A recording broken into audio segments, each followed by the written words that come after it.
All right. Get those Pokeballs ready, because we're diving deep into the one that started it all. Oh, yeah? Pokemon Season 1. Classic. We're breaking down, like, every episode. Whoa, whoa, whoa. The entire season? Yeah, the whole thing. We're using Jartoon's video, you know, that hilarious summary he did? Oh, right. The one where he blasts through it all. Exactly. So, like, buckle up, because this is going to be a nostalgia trip for sure. It's wild to think back on it now, you know? Yeah. Like, with a more critical eye. It's not just the battles and that theme song we all have stuck in our heads. Which, by the way, still slaps. Laughing. Oh, absolutely. But yeah, it's like this season built a whole phenomenon. We got to give it props for that. True. Okay, so Jartoon, he starts right off the bat with Episode 1, Pokemon I Choose You. You'd think Ash would, actually get to choose his Pokemon. Right. Big day. Got to pick your starter. And he completely misses IT. Oversleeps. Which honestly tells us a lot about Ash right there. He's not like your typical chosen one, you know? He's kind of goofing off from day one. Yeah. Stumbles into his destiny almost by accident. And that kind of sets things up for the whole season, really. Because he's always defying expectations, right?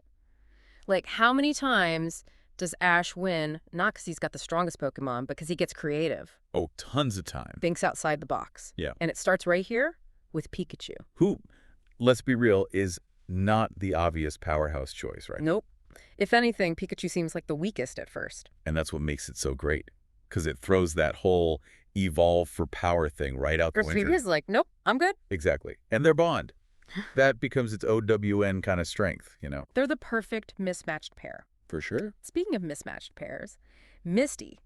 Bike gets fried, she's ready to throw down. Oh, yeah, she was not happy. But then she just kind of sticks around for the entire season. Demanding that payback the whole time, let's not forget. Classic. It's that whole, like, Sunder thing, right? It starts off all grumpy, but you can tell there's more to it. Totally. Her and Ash, they're like opposites in every way, which makes for some hilarious moments. Oh, yeah. Their back and forth is great. But it also kind of highlights a problem with how they wrote female characters back then.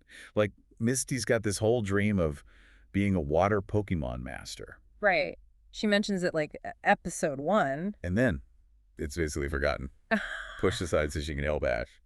Not cool. Not cool at all. Though she does get some pretty epic battles in, I'll give her that. Oh, for sure. Like, remember the Salon City gym? 3 sisters running a water-type gym, and instead of battling, they do a water ballet? Laughing only in Pokemon. That's peak Pokemon absurdity right there. And the best part is, it works. Like, it's this perfect blend of high-stakes action. Which you need for those epic battles. And then just completely goofy humor. Keeps everyone watching, you know what I mean? Oh, absolutely. Like, Yeah. You've got your older kids glued to the screen for the intense battles, and then these totally wacky moments that everyone can enjoy. Keeps it from getting too serious. Exactly. And speaking of not being serious, we got to talk about Brock. Oh, boy. Here we go.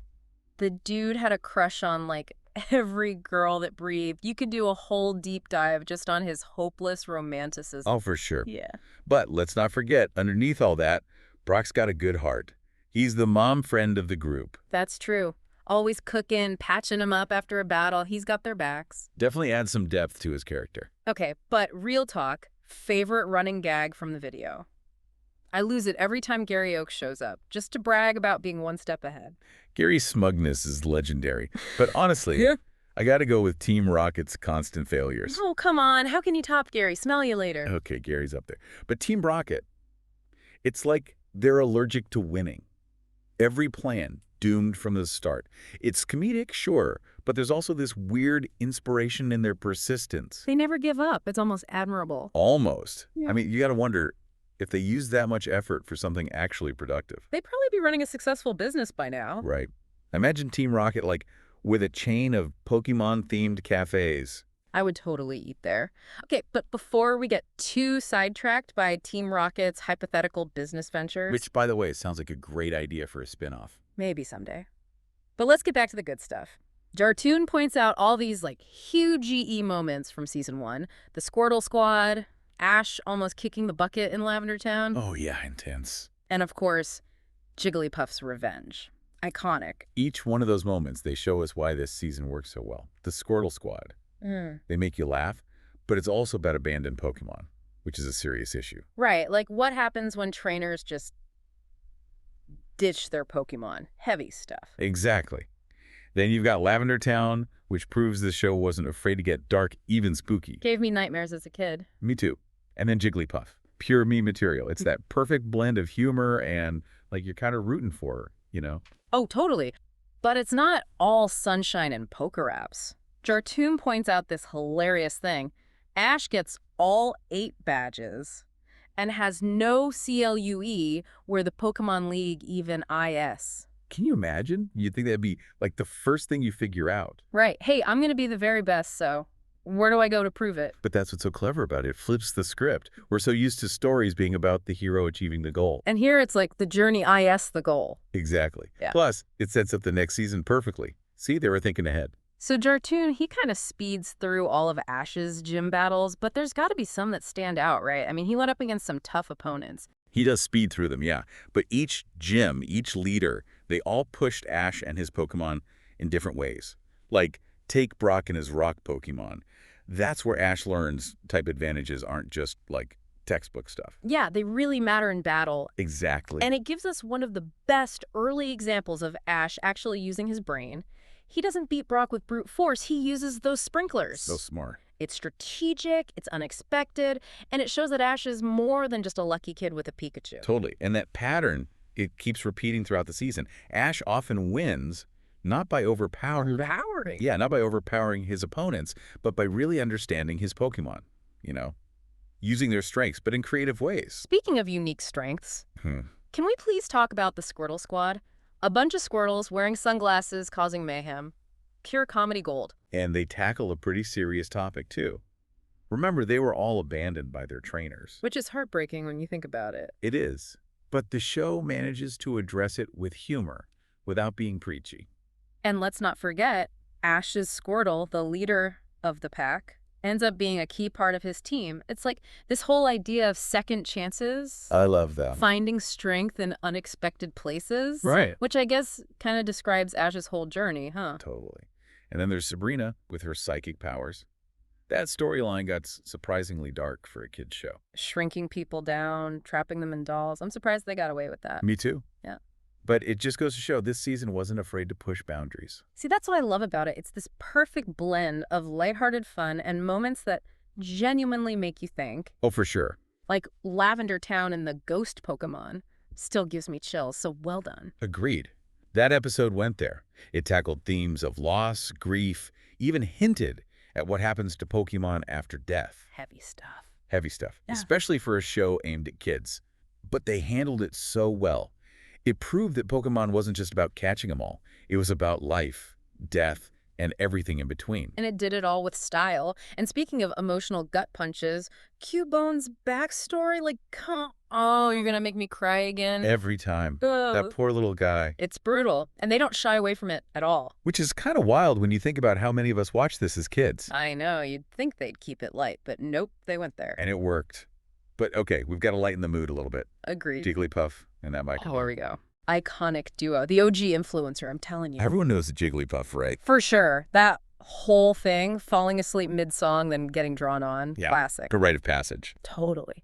Jigglypuff always knew how to bring the laughs. Especially when we needed them most, because Yeah. some of those episodes, wow. Intense, right? Like, remember the giant Aerodactyl attack of the prehistoric Pokemon? Oh, yeah. I'd forgotten about that one. Talk about terrifying. Giant, flying, prehistoric Pokemon. It's like Pokemon meets Jurassic Park. Exactly. But see, that's what I love about this season. It's not afraid to get weird. It keeps things interesting. One minute you're having underwater adventures, the next you're dealing with mind-bending psychic powers. Don't forget the ghosts. Oh yeah, almost forgot about them. It's like every episode throws something new at you. And through it all, the characters are growing, changing. Like Charmeleon finally evolving into Charizard. Talk about a glow-up. Right. He became an instant fan favorite. Who doesn't love a fire-breathing dragon? Exactly. And their rivalry, Charizard and Ash, that added a whole other layer to their relationship. It wasn't just blind obedience anymore. It was like mutual respect, you know? They had to earn each other's trust. Which is a big theme in this season when you think about it. Like, remember when Ash tries to catch that stubborn Charmander? Oh yeah, Charmander the stray Pokemon, right? That one gets me every time. Turns out, he was abandoned too. It's one of those early episodes that really makes you think about the Pokemon world, you know? It's not all sunshine and rainbows. Not at all. Not all trainers are good people, Yeah. and the show doesn't shy away from that. Poor Poor Charmander, all alone in the rain, waiting for his trainer to come back. It's heartbreaking. And it kind of mirrors Ash's own story in a way, right? Getting rejected by Pikachu at first. Oh, totally. It's like this recurring theme of abandonment, of having to prove yourself worthy of loyalty. And Ash, he always steps up. He proves himself to Charmander just like he did with Pikachu. Exactly. It's about building trust, not just throwing a Pokeball and hoping for the best. It shows that Ash actually cares about Pokemon, you know? He's not just in it for the battles and the fame. He's got a good heart, that's for sure. And it shows in how he interacts with other trainers, too, like AJ and his Sandshrew. Oh, yeah. 100 wins, 0 losses. You'd think he'd be this, like, ruthless trainer. Right. But even he have a soft spot deep down. Although, those training methods, making Sandshrew wear those weights all the time, Talk about tough love. seriously. But hey, it kind of makes sense why Team Rocket thought they were stealing this super-powered Pokemon. They were in for a rude awakening. As usual. But it was nice to see AJ put himself on the line for Sandshrew, even after all that. Proved he wasn't just all about winning. Exactly. Okay, but speaking of questionable training tactics, can we talk about the Drowsy incident? Oh, no, not drowsy. Ash just lets his impulsivity get the best of him. Hypno's nap time. What a mess. The whole town almost fell asleep. Imagine if Pikachu hadn't been there to shock everyone awake. Officer Jenny would never have lived it down. Seriously. Though it could have been worse, right? Worse than the entire town falling asleep. Way worse. Remember Primeape? Oh, no, not Primeape. That thing was a menace. Banana-obsessed, headbutting everything in sight. Surprisingly strong, though. Who knew a Bellsprout could pack such a punch? That was brutal. But you could tell it really shook Primeape, losing like that. Yeah, you could see the vulnerability there all of a sudden. And the fact that Ash actually went after it? He could have just cut his losses, but he didn't. He tracked it down, even though it kept attacking him. He was determined to make things right. And in the end, he earned Primeape's trust. It's what makes Ash such a great trainer, you know. He never gives up on his Pokemon. Oh, now I'm getting emotional again. That's a tearjerker season, what can I say? Speaking of tearjerkers, we can't forget about Butterfree. Oh, no, don't even go there. Bye, Butterfree. Why are you doing this to us? It's like the ultimate test of Pokemon endurance, watching that episode without crying. I don't think I've ever passed. Ash raising Butterfree from a tiny Caterpie, only to let it go to be with its soulmate. The feels. Gets me every time. But, okay, maybe we should move on to something a little less likely to make us cry. Please, for the love of Arceus, yes. Okay, how about we talk about the Indigo Plateau Conference? Finally. The moment we've all been waiting for. Ash's journey, all those badges led to this. It's the culmination of everything. And what a tournament it was. Familiar faces, tough battles. That match against Richie, though, Don't even get me started. the tension was unreal. Some people think Ash let Richie win, you know, because he felt bad about what happened with Team Rocket earlier. It's definitely a point of contention among fans. Right. Like, did Ash throw the match out of guilt? We may never know. I think it says a lot about his character either way. Yeah. Win or lose, Ash always puts his friends first. Exactly. But guilt or no guilt, Ash still gets to battle in the league. And that's when things get really interesting. Enter legendary Pokemon. Of course, Giovanni had to show up with Mewtwo. Talk about bringing a tank to a Pokeball fight. Nobody could touch him. Until the mystery trainer showed up, that is. Oh, yeah. The one with the gauntlet. I thought we were going to get an epic showdown. Me too. But the anime leaves us hanging. The ultimate cliffhanger. Did they battle off screen? Did the mystery trainer decide to fight another day? We'll never know. You're killing me. So we're left to come up with our own theories. Which, honestly, is kind of fitting, don't you think? How so? Well, we've spent all this time unpacking Season 1, revisiting all these moments, these characters. And yet there are still unanswered questions. Exactly. It's like catching a Pokemon for the second time. You notice new things, you appreciate it in a whole new way. We've evolved our understanding of what made this season so special. It wasn't just about the battles or the catchy theme song or Pikachu's adorable face. It was about the way it balanced all these different elements. The humor, the action, the surprisingly deep themes. It's a testament to the writers, for sure. They managed to tackle some pretty heavy stuff while still keeping it entertaining for kids. And let's not forget the power of friendship. Ash didn't go through this alone. He had his friends by his side. Pikachu, Misty, Brock, even his rivals. They all pushed him to be better. It's a good reminder that even when things get tough, you don't have to go through it alone. Well said. So to wrap up this part of our deep dive, I think it's safe to say that Pokemon Season 1 wasn't just about catching them all. It was about capturing our hearts. And it's safe to say They're still captured, even after all these years. They really did something special with this one. Okay, but there's one burning question we haven't answered yet. Oh, and what's that? The mystery trainer, Giovanni, Mewtwo, the fate of the Indigo Plateau Conference. Did Team Rocket ever find a fire extinguisher? Knowing Team Rocket, probably not. Okay, so picture this.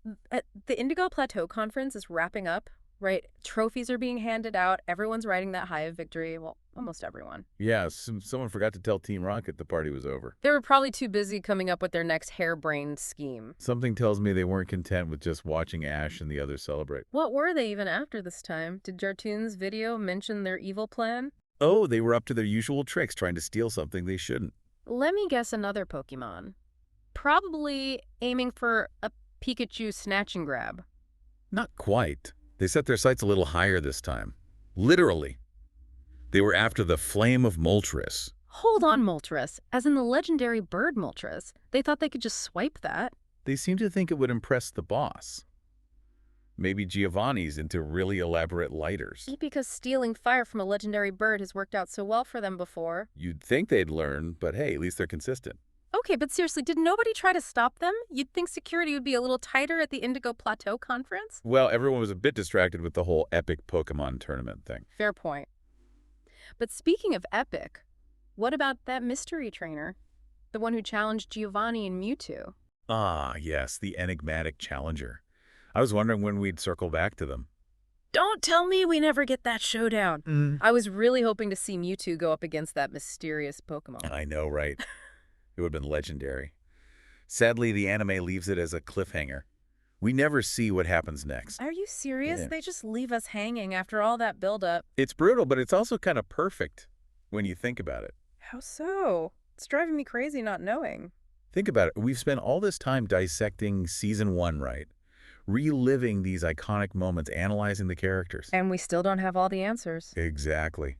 Just like with that mystery trainer and Mewtwo, Yeah. sometimes the best stories leave room for our own interpretations. I guess you're right. It's kind of like catching a Pokemon for the second time. You think you know everything about it, but then you discover something new. And that's what makes revisiting Season 1 so rewarding.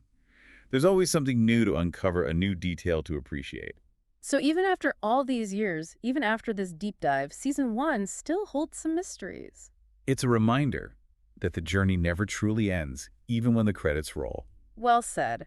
And on that note, I think it's time to wrap up this epic deep dive into Pokemon Season 1. It's been a wild ride through memory lane. We laughed, we cried, we questioned Team Rocket's sanity yet again. But most importantly, we reconnected with a show that holds a special place in so many of our hearts. To all you Pokemon masters out there, keep training, keep battling, and keep believing in the power of friendship. And never underestimate a well-timed thunderbolt. Until next time, this has been your deep dive into the wonderful world of Pokemon.